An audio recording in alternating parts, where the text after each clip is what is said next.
The real world is not the world of objects and events, but the world of relationships and processes of which objects and events are merely the temporary manifestations.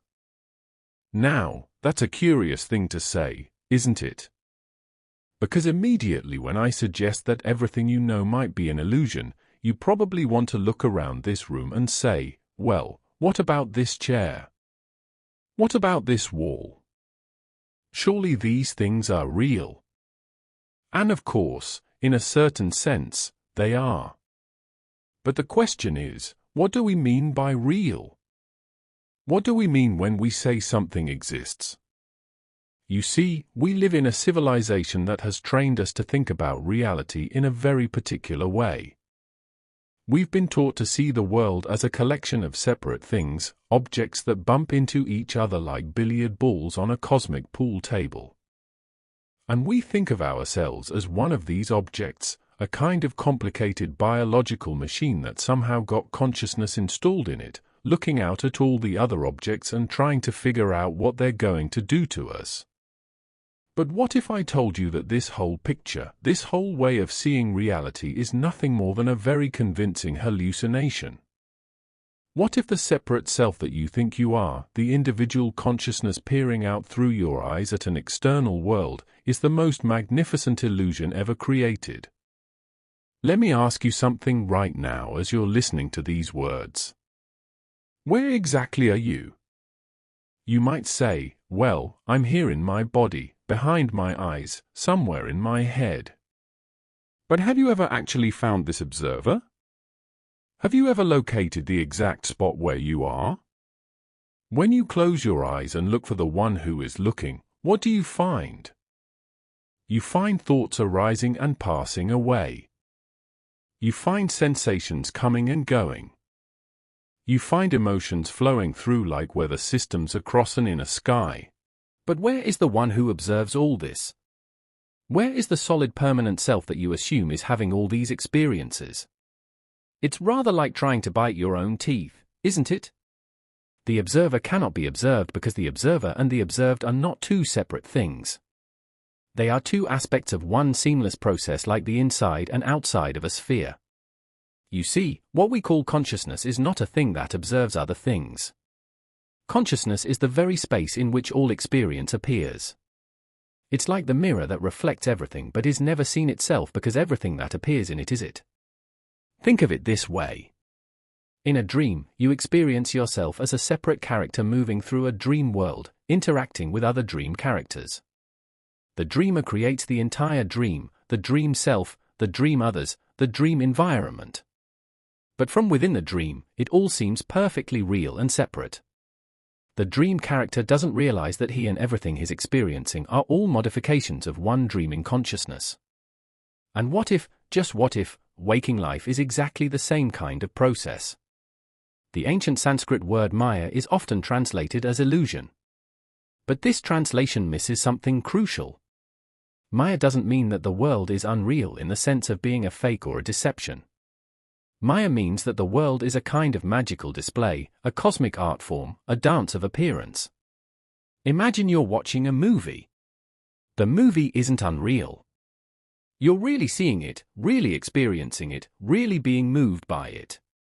But you also understand that what appears to be separate people moving through separate spaces is actually light and shadow dancing on a screen.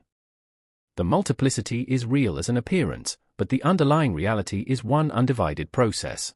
In the same way, Maya suggests that all the apparent multiplicity of the world, you and me, this and that, subject and object, inside and outside, are like waves on the ocean of consciousness.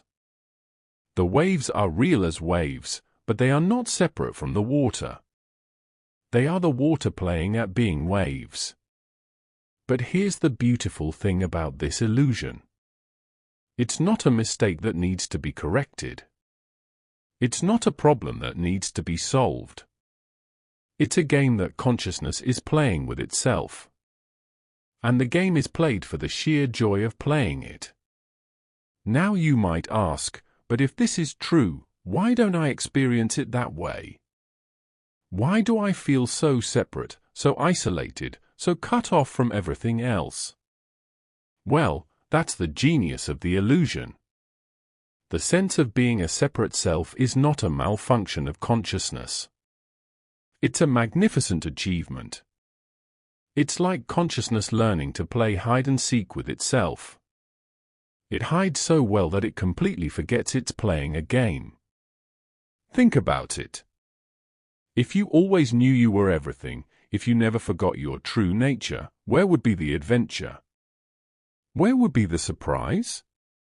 Where would be the delight of remembering, of awakening, of coming home? The separate self is like a character in a novel who becomes so absorbed in the story that he forgets his just marks on a page, expressions of an author's imagination. And the author, you see, is having the most wonderful time experiencing the story through the character's eyes, feeling all the drama and excitement and suspense of not knowing how it will all turn out. But here's where it gets really interesting. The character and the author are not separate. The character is how the author appears to himself when he's completely absorbed in the story. And the author is what the character really is underneath all the apparent separateness. Our culture has developed what you might call a very sophisticated technology for maintaining the illusion of separateness. We start teaching children very early that they are separate individuals who came into the world rather than expressions of the world itself. We use language in a way that constantly reinforces this separation. We say, I have a body rather than I am a body, or better yet, I am what the universe is doing in this particular place and time. We say, I am conscious rather than consciousness is expressing itself as this pattern called me. We create institutions, schools, governments, religions that are all based on the assumption that we are separate beings who need to be controlled, educated, saved, or managed. And all of these institutions, however well-intentioned, have the effect of reinforcing the sense of isolation and separateness. Even our science, for all its magnificent discoveries, is based on the assumption that there is an objective world out there that can be studied by subjective observers in here. We've split reality into mind and matter, observer and observed, knower and known, and then spent centuries trying to figure out how these supposedly separate things relate to each other. It's rather like cutting up a river with a knife and then wondering why the pieces won't stay separate. And so we find ourselves in the most exquisite paradox. We are what we're looking for, but we don't know it. We are the reality we're trying to understand, but we're looking for it as if it were something other than what we are. This is why all seeking is fundamentally futile and yet absolutely necessary. It's futile because what you're seeking is what you already are. You can't find yourself because you are not lost. You can't become enlightened because enlightenment is your natural state. You can't achieve unity because you never left unity in the first place. But seeking is necessary because the illusion of separation is so convincing, so total, so complete that it takes tremendous effort to even begin to question it. It's like being in a dream where you're convinced you need to find your way home, not realizing that you're already in bed. The seeking is not separate from the finding. The question is not separate from the answer. The path is not separate from the destination. They are all one movement, like the front and back of your hand. So what does it mean to awaken from this illusion? Does it mean that the world disappears? Does it mean that differences cease to exist? Does it mean that you become a cosmic blob floating in some kind of undifferentiated soup? Not at all. Awakening is not the disappearance of the relative world. Awakening is recognizing the absolute nature of the relative world. It's seeing that all the apparent multiplicity is the play of one consciousness, like all the characters in your dreams are modifications of your one dreaming mind. When you wake up from a dream, the dream characters don't become less distinct or less vivid in your memory. If anything, they become more vivid, more alive, because you now see them for what they really are, expressions of your own creative consciousness. In the same way, When you awaken to your true nature, the world doesn't become less real. It becomes more real. Colors become more vivid. Sounds become more beautiful. Relationships become more intimate because you realize that everything you're experiencing is your own self playing all the parts in the cosmic drama. But here's another beautiful aspect of this cosmic game. The illusion of separateness creates the possibility of relationship. If there truly were no separation, there could be no love because love requires at least the appearance of two. There could be no music because music requires at least the appearance of silence and sound. There could be no dance because dance requires at least the appearance of movement and stillness. The one appears as two in order to love itself. Consciousness divides itself into lover and beloved, knower and known, self and other. Not because it is actually divided, but because this is the only way it can experience the ecstasy of union. It's like a person putting on a costume and makeup so complete that they fool themselves, and then having the delicious experience of slowly recognizing themselves in the mirror. The recognition is made possible by the initial forgetting. This is why all of existence can be understood as a love affair. Consciousness courting itself, seducing itself, sometimes playing hard to get with itself, sometimes surrendering completely to itself, but always in love with its own infinite creativity. Now, in the Buddhist tradition, they have a wonderful way of expressing this. They say that form is emptiness and emptiness is form. What does this mean? Form, all the apparent things of the world including your body, your thoughts, your emotions, your experiences. Form is not separate from emptiness. Emptiness is not a blank void somewhere else. Emptiness is the very nature of form itself. Think of a wave on the ocean. The wave appears to be a separate thing. It has a definite shape. It moves in a particular direction. It has a beginning and an end. But what is the wave made of? Water. What is water? H2O. What is H2O? Molecules. What are molecules? Atoms. What are atoms? Mostly empty space with a few particles of energy dancing around. Keep going deeper and you find that the solid separate wave is actually nothing but patterns of energy arising and dissolving in empty space. The wave is emptiness playing at being form. And emptiness is not separate from the wave. Emptiness is what the wave is made of. In exactly the same way, all the apparent forms of your experience, your body, your thoughts, your world are patterns of consciousness arising and dissolving in the emptiness of pure awareness.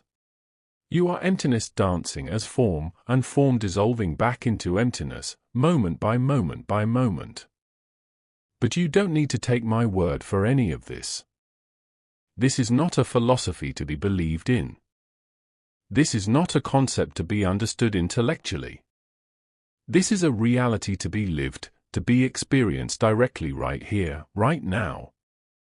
Stop for a moment and simply notice what's actually happening.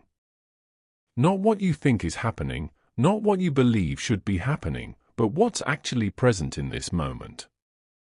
Notice that there are sensations arising. Perhaps the feeling of air on your skin or the pressure of your body against a chair. Notice that there are sounds appearing and disappearing. Notice that there are thoughts coming and going like clouds across the sky of your awareness. Now, where exactly is the boundary between the awareness that knows these sensations and the sensations themselves? Where does hearing end and sound begin? Where does the knower end and the known begin? You'll find that there is no boundary. There is no separate observer standing apart from the experience. There is just experiencing happening. There is just awareness being aware of itself as all these apparently different forms. This is not something mystical or exotic. This is the most ordinary, most immediate, most obvious fact of your existence. The mystical is not separate from the ordinary. The mystical is the ordinary seen clearly. And perhaps this is the greatest joke of all, that what you've been seeking through meditation, through philosophy, through religion, through relationships, through achievement, through all the countless ways human beings try to find fulfillment, what you've been seeking has been closer to you than your own breath, more intimate than your own heartbeat. You are what you are looking for. You have always been what you are looking for. The search itself is the very thing that creates the illusion that what you seek is somewhere else, someone else, something else. It's like a person who has lost their glasses, frantically searching everywhere for them, never thinking to notice that they can see perfectly well. The ability to search is proof that what they're looking for is already functioning perfectly. You are already enlightened. You are already free. You are already whole. You are already home. The spiritual path is not about becoming these things. It's about recognizing that you already are these things and always have been. But please don't make the mistake of thinking that this recognition turns you into some kind of superhuman being floating above the ordinary concerns of human life. True enlightenment is not the transcendence of humanity. It's the full embrace of humanity seen clearly for what it is. The enlightened person still gets hungry and eats food, still gets tired and goes to sleep, still feels sadness when someone dies, still feels joy when a child laughs. The difference is that all of these experiences are seen as movements in consciousness rather than things that happen to consciousness. It's like the difference between being an actor who is completely identified with his role, suffering and rejoicing as the character suffers and rejoices, and being an actor who is fully engaged in the role but never forgets that he's acting. The performance becomes even more authentic, even more alive because it's held in the larger context of play. When you recognize that life is consciousness at play, everything becomes sacred, but nothing becomes serious in that grim, worried way. You can throw yourself completely into the game while never forgetting that it's a game. So, let me extend to you the most radical invitation possible. What if you stop trying to become enlightened and simply recognize that enlightenment is your natural state? What if you stop trying to find yourself and simply acknowledge that you are not lost? What if you stop trying to get somewhere and simply arrived where you have always been? This is not about changing anything. This is not about fixing anything. This is not about becoming anything other than what you already are. This is simply about seeing clearly what is already the case. The invitation is to recognize that the one who is aware of these words is the same awareness that is aware of everything else that has ever appeared in consciousness. The awareness reading these words through your eyes is the same awareness that was looking out through Buddha's eyes, through Jesus's eyes, through your mother's eyes when she first held you as a baby. There is only one consciousness appearing as all these apparently separate points of view, like one sun shining through countless windows. The windows are all different, but the light is the same light. You are that light dreaming that you are the window. And here's perhaps the most wonderful thing of all. This recognition is not an end, but a beginning. It's not a destination you arrive at and then stay put. It's more like learning to dance or learning to make love, something that deepens and becomes more beautiful the more you do it. Each moment offers a fresh opportunity to wake up to what you are. Each breath is a new chance to recognize the miracle of being alive. Each encounter with another person is a meeting with another face of your own infinite self. The illusion of separation continues to arise, and that's perfectly fine. Now it's recognized as the play of consciousness rather than a problem to be solved. The waves continue to appear on the ocean, and that's what makes the ocean beautiful. So welcome to the cosmic game. Welcome to the divine comedy. Welcome to the endless exploration of what it means to be consciousness pretending to be separate, gradually remembering what it really is, and then pretending to forget again just for the joy of remembering once more. What if everything you know is an illusion? What if the most fundamental illusion is that there is anyone separate from this universal consciousness to know anything at all? And what if this illusion is not a mistake, but the most magnificent work of art ever created, a masterpiece painted by the universe on the canvas of itself with brushes made of starlight and colors mixed from pure love? This is the great matter. This is the pathless path.